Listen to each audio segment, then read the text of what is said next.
Hey guys, welcome back to the channel. Today I'm getting my car aligned at my good friend Justin's new alignment shop here in Southern California, Jurupa Valley. So if you guys want to get an alignment or corner balance done in your car, swing by. But here we are in his new shop. Got the 4-post alignment rack and then a 2-post lift.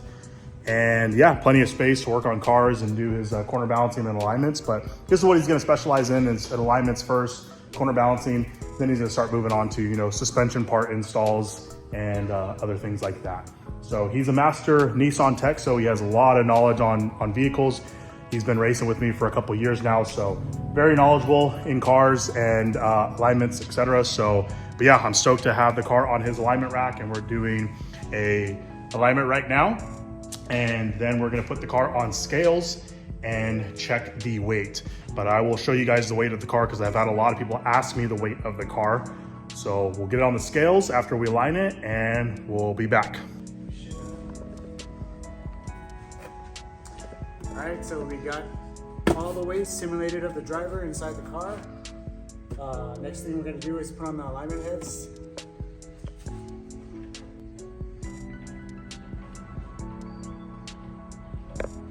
I guess it does make it a lot easier, huh? Yeah. On the stretched wheel. Yeah, it is. It makes it better, in my opinion. Has a better grip on it. Oh yeah, and this thing ain't going anywhere. Yeah, hang off of it. Put in my information real quick. Let's see, we got. So it's a Honda S2000. All right.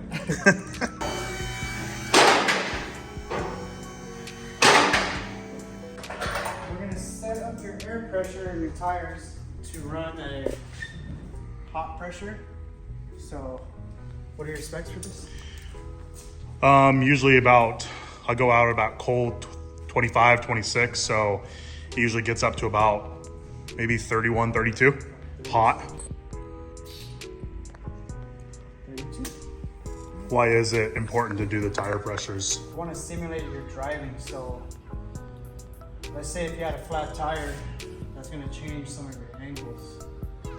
And that also causes like some pull and stuff like that too. I took this apart, but this usually is a clamp. So when you buy it, this end is over here and it's used as a clamp to clamp. Oh, you just reversed But it. I've reversed it so I can actually use it as an alignment brake tool. Could you use that also for if you're doing like fuel injector cleaner? Like you could use that for the throttle? To use that to hold the throttle at 3,000 RPM or something? You can, but that is so hard to get the throttle To be perfect, yeah. It's so hard. So it's easier just to do that and it's like, revving it to the moon. yeah. I can't even get it right with my foot. Especially with the modern cars with the drive-by-wire. Wire, yeah. So we're just gonna simulate this. All right, so I haven't done an alignment in this car for quite a bit of time. That's why it's really messed up. I've done a string alignment and I've put on all the new arms in the back, all the phase 2 motor trend arms, plus the bump steer correction tie rod ends up front. So the toe and the camber are gonna be off, but I'm gonna be hoping to get closer to 4 degrees in the front for the camber, basically max caster in the front, and then for the toe, I'll be getting close to 0. And in the rear, the left is looking good at 3.5. I probably will get it close to that or maybe a little less. The right needs to be closer to 3 to 3.5. And then the toe will be -1/16 of an inch, so toe in, just because these cars want to toe out a little bit. So Justin's gonna be able to knock that out right now. And when we're in the air, I'll show you the arms. Right.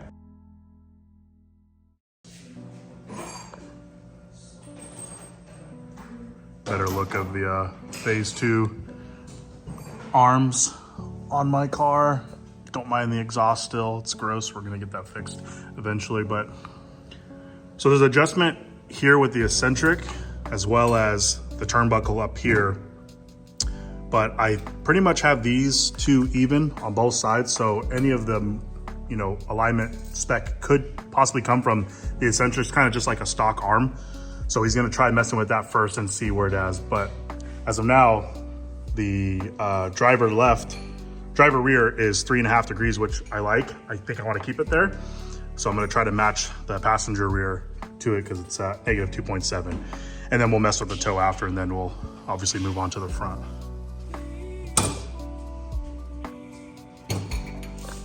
After doing the toe adjustment, we are positive 0.06 on each side after adjusting the toe arms. These are toe arms, you know, obviously for an NC, they have their own toe adjustment. These are the phase 2 motor trend arms, so they actually have their own adjustment within the ball joints end, and then inside. We were able to adjust the toe on the driver's side with the eccentric bolt here without touching this. But on this side, we basically maxed out the bolt here, the eccentric, and we had to just barely move this, like almost no movement at all, but it got it into spec, which we were talking about earlier. Is I had to do more adjustment on the rear control arm on the passenger side rather than the driver's side. And we're thinking that there's a shift in the subframe, possibly just from mileage. This car has 220,000 miles and, you know, doing, you know, track and stuff like that, hitting curbs, etc.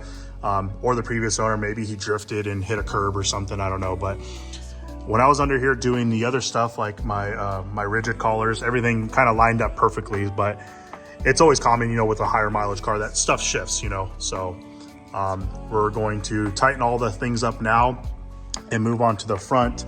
But I wanted to show the screen. I'm basically following 949 Racing race alignment for an NC minus their camber adjustments, or their camber numbers. I'm going a little bit more. We're gonna try to get max degrees on the front. And then for the rear, I settled with negative 3.5 degrees. I think that's plenty. And then total toe, it's about 1.2 per their spec. So I'm gonna be following their specs. So between 1.2 and 1.3, it's so minute that it's gonna be fine. Once we lock everything in, I'm sure it'll be 0.12. So like right now it's changing. So, but yeah, we're gonna go to the front. The front should be really easy. I have the white line eccentric bushings up top. So I should be able to get 4 degrees or very close to 4 degrees, because that's what I had last time I've aligned this car. And then I should be able to do the toe zero, absolutely no problem with the phase 2 motor trend tie rod ends. All right, let's we'll lock up the rear and we'll move on to the front. All right, so we just finished the caster. Can you bring up that screen though before?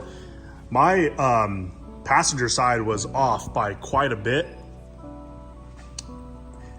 It was 8.2, which I don't know. I don't know if I felt that in the wheel, but that's a very dramatic number versus like the driver's side was 5.4. And then now if you can go to the next screen, in 949 Racing's race alignment spec, this is in within spec. I wanted to get closer to 4 degrees, but I wasn't able to. My driver's side, I was able to get to 4 degrees, but the caster was a little off, and then vice versa on the passenger side. I just couldn't get it matched. And the only reason I was able to get even greater than negative 3.5 degrees is because I have the white line eccentric upper bushings. If I do the Mazda Motorsports knuckle bushings, which go in right here, I can get even more camber, but negative 3.5 to negative 3.6 is completely fine for this car. So we're gonna set the toe now. You can see it's pretty close right now. It's only gonna take a little bit of adjustment to do that. And then after that, we'll put the end links back on, get the sway bar tightened up, and then we're gonna put it on the scales and we'll see the weight.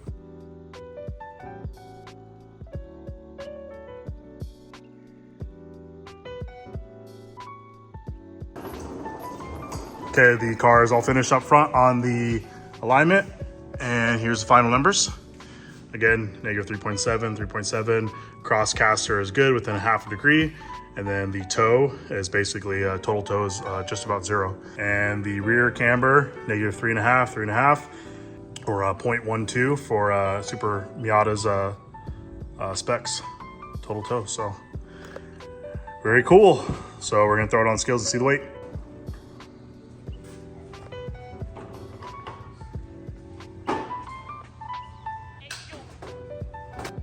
Okay, so the car is on the scales, and this is the weight. I knew it was gonna be pretty close, but 2563. We have about my simulated weight inside. I do not have the front splitter or the bumper on, which I'm gonna say it's roughly about 20 pounds. So we have a bit of weight inside of the engine bay, which it's actually Nissan fluid.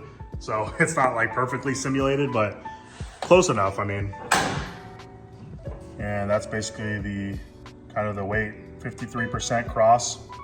Still pretty heavy, but I haven't taken off the heater core in the car. I haven't taken, you know, cut the dash apart, even removed, you know, the door paneling inside the guts. So there's a lot more weight I can take off the car, but mainly for me is the balance of the car. I love how it feels on the track. Doesn't want to oversteer, doesn't want to, you know, understeer, only at the limit. So it's handling good. It's only going to handle better after Justin did the alignment. So, but that is the weight for everyone wanting to know, as it is right now.